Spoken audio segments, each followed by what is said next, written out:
here, just coming at you from some beautiful countryside out here in West Virginia on a lovely evening here in the tag end of summer. Couldn't let it go to waste, so I thought I'd get out here for your viewing and or listening pleasure. Taking a ride through some of the scenic roads around where I'm at. And out here just looking for something to talk about. Sometimes you just gotta get out there and let the muse take you, you know? So, pray tell, what shall we talk about today? Well, that's an interesting question. What indeed does one talk about? And I gotta figure out what I'm riding to. I'll tell you what I'm gonna do. I'm gonna go and do my Jason X review right here on the motorcycle. How about that? Now, unfortunately, I won't be able to give you names of the actors and stuff. I didn't memorize any of them. But hopefully I can just wing it good enough, and maybe I'll throw them in the description or something in the video along with the clips.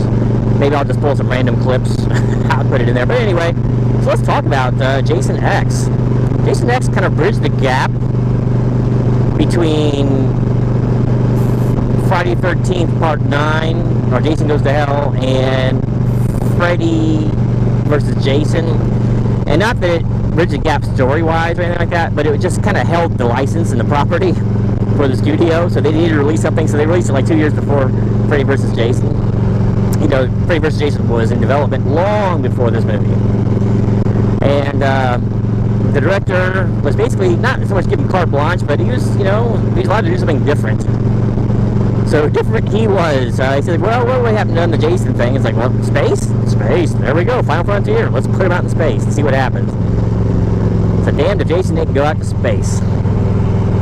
In what was, for me, a very enjoyable movie.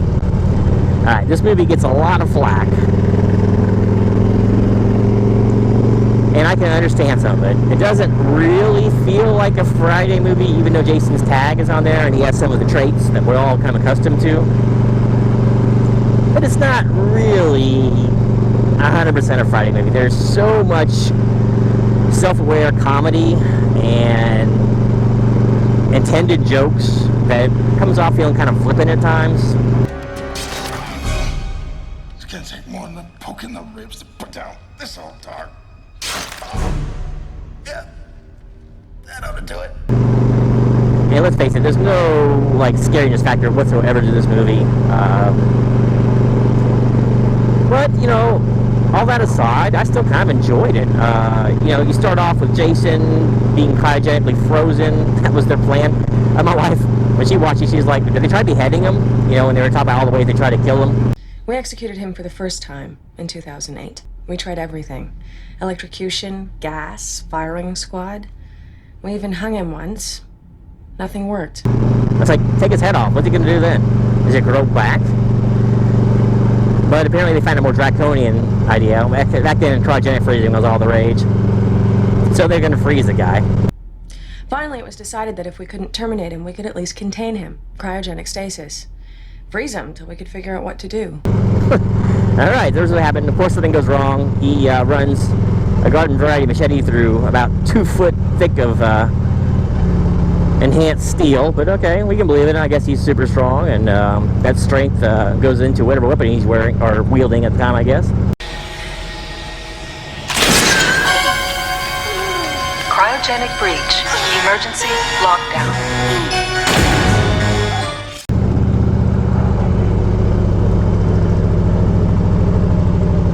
So Jason's frozen. We wake up a couple hundred years later, I think 400 years later, to a group of, well, we find out it's students.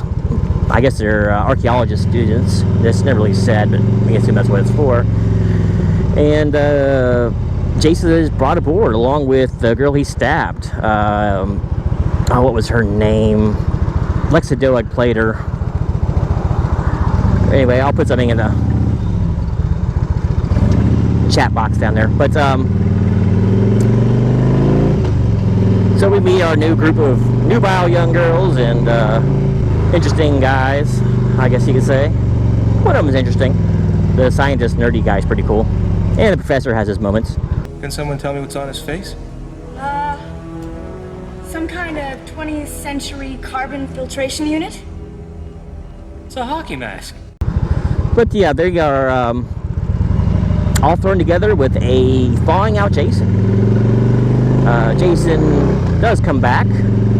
We're also introduced to another plot device earlier on. It's the nanotechnology, which was also all the rage back then for science fiction movies. It's kind of a Deus Ex Machina. Bring on the ants.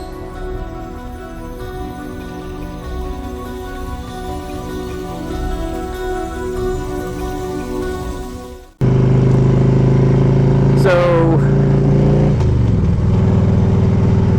Jason thaws out at the opportune time when two people are fornicating, as is his way. It's like the catalyst that rises him from the frozen depths. So he takes out the first victim of the future in pretty memorable fashion. Probably the most memorable kill from the series, well, not the series, but from the movie. One of the more memorable ones of the series, actually. The infamous liquid nitrogen to Facebuster.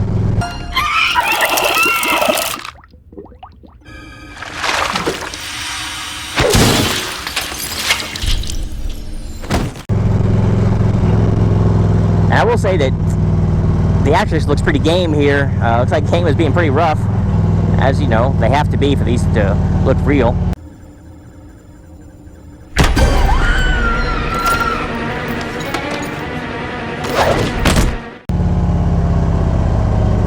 But, so Jason is loose in the future. Now this one is like a mix between Alien and Aliens, because you got a group of basically space marines that are on board the ship for some reason, along with the helpless kids. And so they're turned loose on Jason after he's killed a couple more people. I'm gonna go, since I'm not in front of my computer and I can't look at clips, I'm gonna go a little bit faster through stuff. But so they're turned loose, much to their detriment, because none of them can do anything against Jason. He's a little tougher in this one as far as taking gunfire. He's quite invulnerable. So they put a couple hundred rounds in the guy, and he still gets up right away, you know. He's also got his teleporting skills back. Not quite to Part 8 levels, but he's up there. So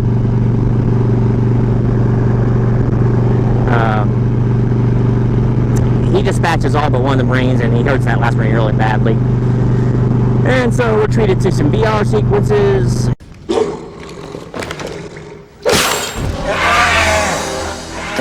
And we're treated to a lot more cannon fodder deaths. We're treated to an upgraded KM android. I remember her name off the top of my head. I can't. Her and Lexa were both in Andromeda, as I recall. And my wife says that Lexa was also in Stargate later on. So it turns into a chase movie, basically, where they're all running from Jason constantly. It's actually a big group of people for a chase of just one person or a couple. And the android eventually winds up basically killing Jason, beating the hell out of him. Gotcha. And then dismembering him with weapons fire.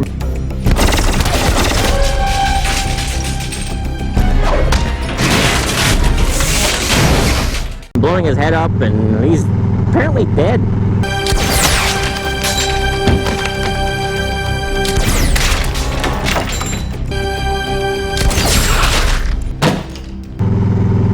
And to the plot convenience detriment of maybe some of the legacy, he is brought back with nanotechnology.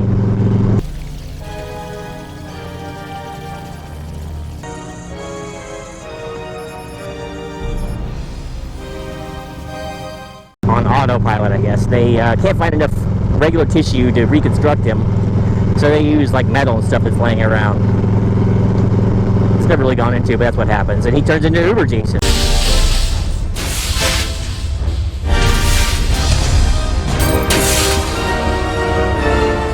Uber Jason is incredibly strong, completely impervious. He's got both eyes. He's basically a mechanized Jason. And he is wreaking havoc upon the remainder of the crew and any bulkhead that gets in his way.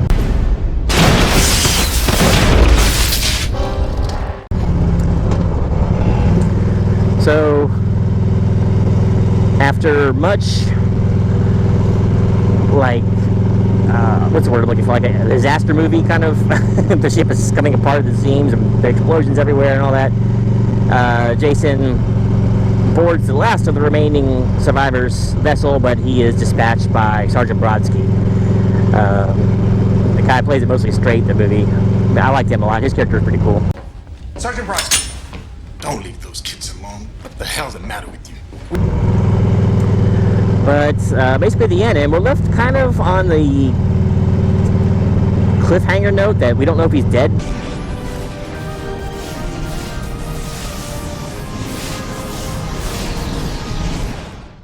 First not, it seems like he might be, but then again, people on Earth 2 they're like set up perfectly, like the couple out by the lake and all to get offed. Landed in the lake.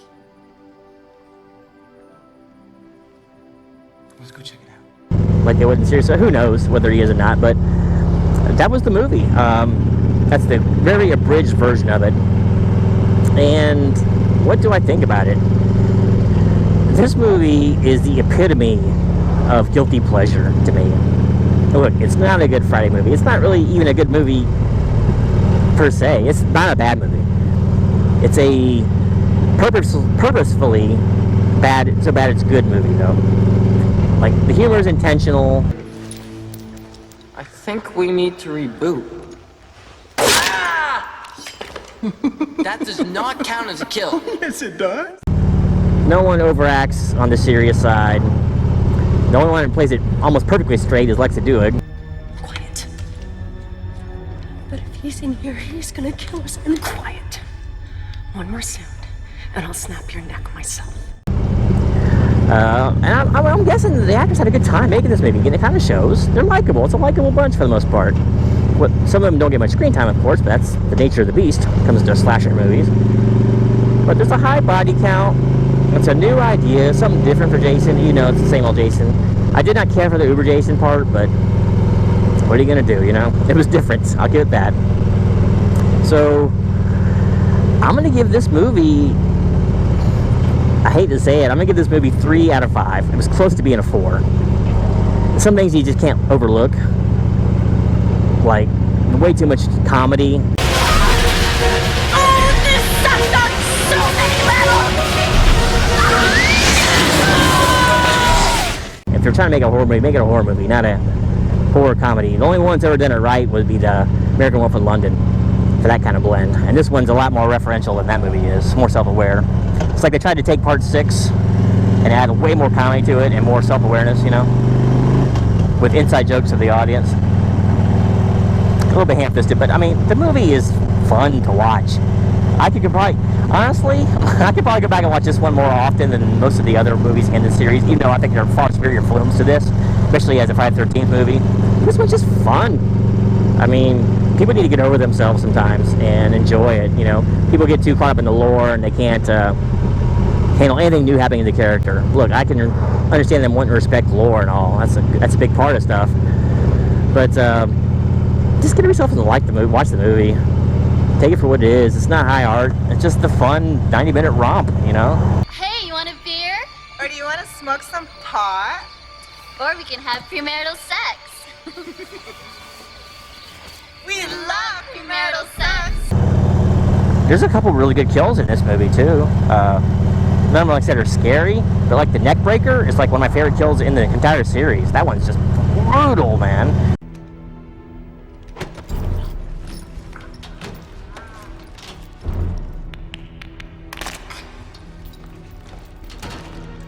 And then, you know, of course, the facebuster scene, and they're just apparently they're drilling a lot because there's like screws like pointed up all over the place, and they don't have much lighting in this place either. The people are well lit, but like the environments are not. They're also dark, so I think they turn the lights on when they're hunting down a maniacal killer. But it's just a fun movie, yeah, man. 3 out of 5, close to a 4. It's just a good popcorn flick, and I think it gets way too much hate. Take it for what it is. It's like a standalone movie, and don't get so enamored with every bit of lore, and I think you'll have a good time watching it. Kane's in it again. It's just, I don't know, it's well acted. I'd say it's well acted goofiness. So just get out there and, like I said, get over yourself and enjoy it. Whatever the heck. Good movie. I like it. So anyway, thanks for watching. Don't forget to like and subscribe. Stay tuned for more movie review content.